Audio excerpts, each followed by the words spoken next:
Depuis quelque temps, nous observons un certain nombre de choses, un certain nombre d'éléments qui nous amènent à nous demander si aujourd'hui nous sommes encore conscients de ce qui pourrait véritablement déclencher les mouvements positifs dans notre vie.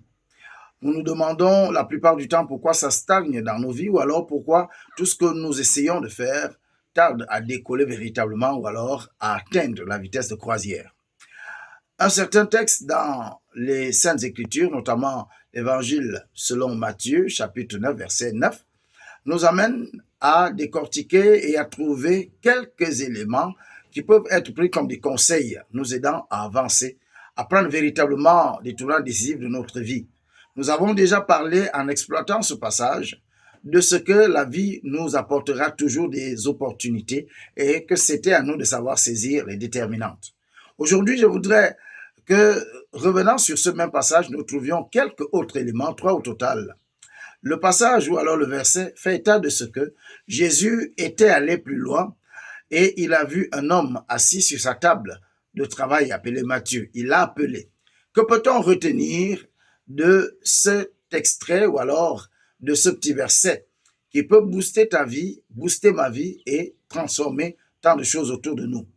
Aujourd'hui, en premier lieu, je voudrais que nous retenions ceci. Il faut apprendre aussi à aller plus loin pour trouver quelque chose de bon, quelque chose de positif. Le passage dit, étant allé plus loin, Jésus vit un homme. Ça veut dire qu'il avait déjà apporté ou alors posé des actes significatifs là où il se trouvait. Et alors, il a fallu qu'il aille plus loin. Il faut que tu intègres cette vérité. Tu n'auras jamais tout sur place. Il faut apprendre à être ici, oui, à tirer le maximum de possibilités, d'avantages que la situation actuelle t'apporte, que ta position actuelle t'apporte, mais il faut aussi apprendre à aller plus loin, à aller ailleurs. Nous nous éternisons à certains endroits, pensons que c'était les seuls endroits qui pouvaient nous apporter le beurre, la crème. Or, en réalité, en allant plus loin, on pourrait même trouver autre chose de plus important. Matthieu n'aurait pas été appelé par Jésus si Jésus était resté au même endroit. C'est la première chose à retenir aujourd'hui. Autre chose à retenir à partir de ce même verset, c'est que l'oisiveté n'est pas de mise lorsque nous voulons être appelés par le Seigneur. Je veux même dire, l'oisiveté n'est pas de mèche avec la vocation, avec l'appel de Dieu. Matthieu est appelé par Jésus ici, alors que Matthieu est sur son lieu de service, sur son lieu de travail. Aujourd'hui, nous pensons qu'être appelé par le Seigneur pour son ministère, comme pasteur, comme ancien de l'Église et autres, d'autres utilisent encore des noms comme prophète, apôtre, ainsi de suite. Cela voudrait dire que nous allons arrêter de travailler ou alors que nous serons chez nous, en train de paresser à ne rien faire et le Seigneur nous adressera son appel.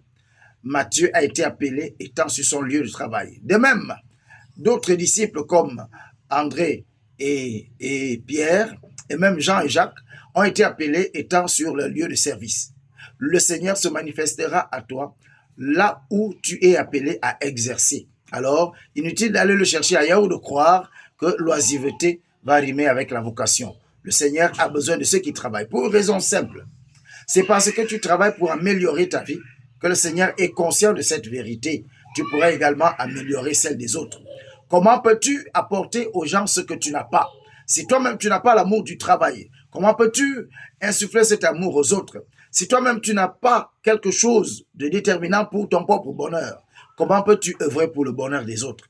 La vocation ne s'adresse qu'à ceux qui sont conscients de ce que ils ont quelque chose à faire, premièrement, et que c'est à partir de cela qu'ils pourraient être utiles aux autres. Apprends donc à être utile déjà à toi-même pour que le Seigneur t'appelle pour autre chose. Et enfin, ce que nous retenons de notre passage et de notre verset du jour, et qui est très simple à découvrir pourtant, mais qui nous échappe, c'est que il ne faut jamais te contenter de si peu quand tu peux avoir ou être plus que ce que tu es aujourd'hui. Qu'est-ce qui se passe concrètement dans la société? La réalité ici dans notre passage, c'est que Matthieu était déjà collecteur d'impôts. Il aurait pu se contenter de cela et s'arrêter à ce niveau-là. Mais il a choisi de suivre Jésus et entrer dans l'histoire. Il serait fini simple fonctionnaire, simple agent du gouvernement ou alors de l'État romain, Et on ne parlerait plus de lui aujourd'hui. Matthieu a choisi de suivre Jésus et aujourd'hui encore on en parle. Demain et même après-demain, et tant que les Saintes Écritures seraient consultées, on parlerait de lui. En réalité, nous échouons aussi dans la vie parce que nous restons cramponnés sur ces avantages que nous avons aujourd'hui. Nous restons sur ce que nous avons aujourd'hui et nous pensons que c'est la seule chose ou alors la plus grande que nous pouvons avoir. Il faut apprendre à rêver plus grand. Il faut apprendre à aller plus haut. Aujourd'hui, tu es ce que tu es, mais qui te dit que ce n'est que ça que tu peux être? Qui te dit que tu ne peux pas être autre chose? Pourquoi te contenter de ce que tu as aujourd'hui alors que tu peux encore attraper autre chose et aller plus loin? Certains pensent qu'il est déjà trop tard pour apporter des grandes modifications dans leur vie. Il n'est jamais trop tard dans la vie. Tant que tu peux avancer, tant que tu peux respirer, tant que tu peux dire quelque chose, alors tu peux encore améliorer ta condition d'aujourd'hui. Je voudrais que tu retiennes ceci, mon frère, ma soeur. Aujourd'hui, tu as la possibilité de rentrer dans l'histoire en faisant des choix utiles. Tu as la possibilité de rentrer dans l'histoire en étant déterminant dans tes actes d'aujourd'hui. Tu as la possibilité de rentrer dans l'histoire en agissant de sorte que le Seigneur puisse te remarquer au milieu de plusieurs.